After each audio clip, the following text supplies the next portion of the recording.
নবীজির কথা কি হইতে পারে না? মিথ্যা হইতে পারে না। এই জন্য যুবক ছেলেদের জন্য এটা ভীষণ জরুরি। তুমি চালাকি করো না, পৃথিবীর কেউ বলতে পারে নাই, কেউ তোমারে সাহস করে নাই। তোমারে জিজ্ঞাসা করছে তোমার বাবা মা রোজা রাখতি না? রাখতাম না। আর কি কিল্লে রাখতাম না কইছি? আপনার এত কথার দরকার কি? না, কারোই কোনো দরকার নাই, তোমারই দরকার তোমার আল্লাহর কাছে হিসাব দেওয়া। তোমার মতো মাতবর, এর চাইতে বড় মাতবর পৃথিবীর থেকে হারায় গেছে, হারায় গেছে। আজরাইল তোমার আমার চাইতেও বড় ক্ষমতাধরদেরকে এই দুনিয়া থেকে ধাক্কা দিয়া কবরস্থানে ফেলাই দিছে। অতএব মাতবরির কিছু নাই, অহংকারীর কিচ্ছু নাই, অহংকারের কিচ্ছু নেই। কালকে পত্রিকা আসছে, খবরে দেখলাম যে ওই ভোট কেন্দ্রে দাঁড়ায় আছে, ভোট কেন্দ্রে দাঁড়ানো অবস্থায় একজনের মৃত্যু হয়েছে।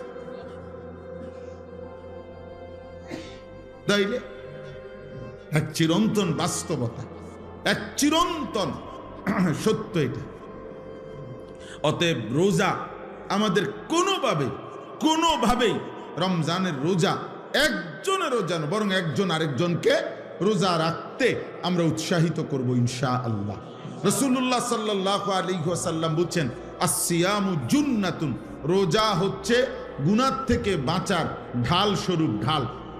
তরবারির সাথে যেরকম ঢাল থাকে, যা দ্বারা শত্রুর তরবারির আক্রমণ থেকে বাঁচানো হয়, নিজেকে রক্ষা করে, রোজা মানুষকে নবীজি বলছে যাবতীয় গুনাহ থেকে বাঁচার ক্ষেত্রে ঢাল স্বরূপ।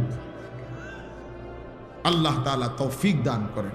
আসেন দ্বিতীয় নাম্বার, তারাবি। দ্বিতীয় নাম্বার কি? তারাবি। 5 ওয়াক্ত নামাজ রমজান মাসেও ফরজ, আর এখনো কথা বলে না। 5 ওয়াক্ত নামাজ সারা বছরই মুমিনের জন্য কি? ফরজ।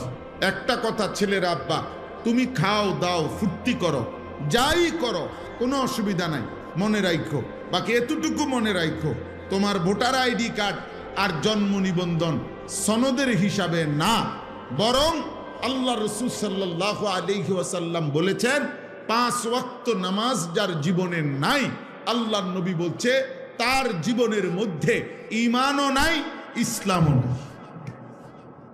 নবীজি সাল্লাল্লাহু আলাইহি সাল্লাম বলছেন, ফারকু মা বাইনানা ওয়া বাইনাল কুফরি আস-সালাহ।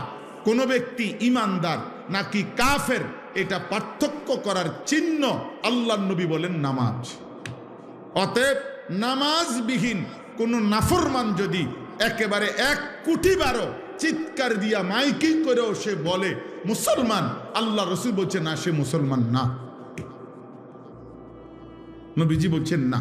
তো ঠিক এবারে তোমার ভোটার আইডি কার্ড লইয়া তুমি কবরস্থানে যাইও, তোমার ভোটার আইডি কার্ড নিয়া তুমি হাসরের ময়দানে দাঁড়াই। দুনিয়ায় তো ভোগ করো, আহামরি তো আর কিচ্ছু না, কেউই তো আর অতিরিক্ত, কোন নাফরমান কোন পাপী তো আর বাঘের গোস্ত খায় না, আর সিংহের গোস্ত খায় না, ফার্মের মুরগায় খায়, কক মুরগায় খায়। তাহলে দুনিয়া কিছুই ভোগ করে না, কিচ্ছু না, কিচ্ছু না, শুধু শুধু নিজের জীবনটা নষ্ট করে। মোবাইলের নর্তকী তো কেউ ধরেও না, শোয়েও না, এটা শুধু ছাইয়া থাকে। তাহলে এটা তো নিজেই বোঝে এটা বেহুদা, এর জন্য আল্লাহর নাফরমানি করে, 1 ওয়াক্ত নামাজ পড়ে না। আহা, আশ্চর্য এটা। আমি এই জন্য সব সময় ভাবি যে নামাজ যে পড়ে না ছেলেরা, বাবা তোমরাও মনে রাখ, এর চাইতে আহাম্মক বেওকুফ আর কেউ হইতে পারে। বোকা তুমি, একদম বোকা, একদম বেওকুফ। অথচ 5 ওয়াক্ত নামাজ পড়ে শতভাগ দুনিয়া ভোগ করা যায়। খানা, খাদ্য, পেশাব, পায়খানা, স্ত্রী, সন্তান, সংসার, দালান, বিল্ডিং, বাড়ি ঘর, সব কিছু দুনিয়া ভোগ করা যাচ্ছে নামাজ যারা পড়তেছে। তাহলে এখানে অসুবিধা কোথায়? এখানে অসুবিধাটা কি? কি লাভ নামাজ না পড়ে? কি ফায়দা? কি ফায়দা? অনেক ছেলে তোমাদের বেনামাজির চেহারা দেখলেই চিনা যায়, উস্কো খুস্কো চুল, এগুলো কোনোভাবেই শালীন সুন্দর না। চেহারা আরো পাউডার দিল, চেহারার মধ্যে একটা বিভৎস নাপাক তার চেহারার মধ্যেই ভাসে। কারণ যে নামাজ পড়ে না, সে পেশাব করে ঠিক মতো, সে পানি টয়লেট পেপার ঢিলা কুলুকো ব্যবহার করে না, কারণ তার তো নামাজ নাই। কাজে এই অপদার্থ, এই আহাম্মক, এই নিকৃষ্ট নিম্ন রুচির মানুষ, এটা মানুষের সমাজে চলাফেরার অনুপযুক্ত, জন্তু জানোয়ারের সাথে মানানসু, এটাই বাস্তবতা। এজন্য মূলত অপবিত্র মানুষ যে তার জীবনে নামাজ নাই, যার জীবনে নামাজ নাই তার সাথে কোনো পবিত্রতাও নেই। সে পবিত্র থাকবে কেন? সে তো নামাজই পড়ে না, ওই পবিত্রতা দিয়ে করব কি? ও তো পবিত্রতার কোনো মর্যাদাই বোঝে না, তার তো নামাজই নাই।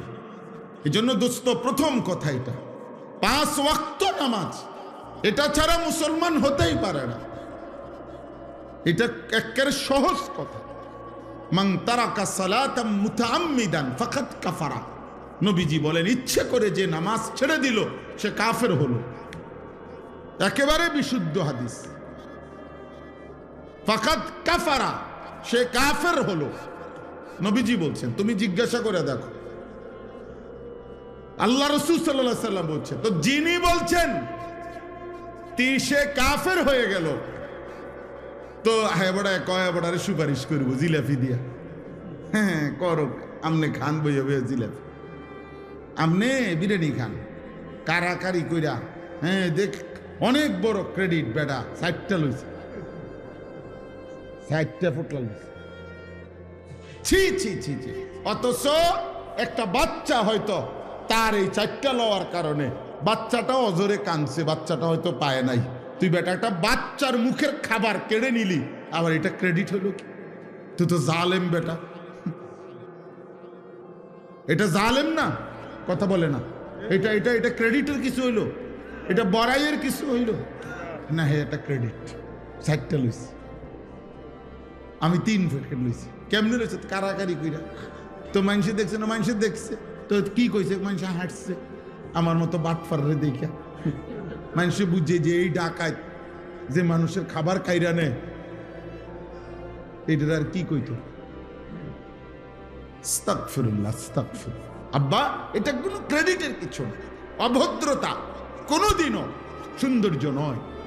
এজন্য পৃথিবীতে এ কথা পরীক্ষিত কথা, যে নারী বেপর্দা নারী, বেপর্দা সৌন্দর্য নয়, বরং অসভ্যতা। যে নারী বেপর্দা হয়, যে নারী তার শরীর যৌবন দেখায়, এটা সৌন্দর্য হইতে পারে না। সৌন্দর্য হইতে পারে না, এটা অসভ্যতা, এটা নোংরামি, এটা বেহায়াপনা, নষ্টামি ছাড়া আর কিছু নাই। এটা নষ্টামি, খবিস, এটা খবিস, খবিস। এজন্য চরিত্রহীন যুবকের কপালে শেষ পর্যন্ত খবিস নারী জুটে, খবিস নারী। এটা বলায়েত ভাই বলতে চাইছিলেন, এই এক লাইনেই বলছিলেন। আমিও অসংখ্য অগণিত, বাবা, শত শত যুবক আমার জীবনে, আমি জানি আমার জীবনে অসংখ্য অগণিত, সারা বাহিরের অসংখ্য প্রবাসী যুবক আমগো কাছে ভয়েস মেসেজ, এরপরে হোয়াটসঅ্যাপে মেসেজ, লিখিত এবং আপনার ভয়েসে পাঠা, এগুলো শুনি মাঝে মধ্যে। কিছু আমার ওস্তাদ ছাত্র শোনে, হ্যাঁ, যারা দায়িত্ব দিয়ে রাখছি, এরা শুনে কি বলে, জীবন কত অশান্তির।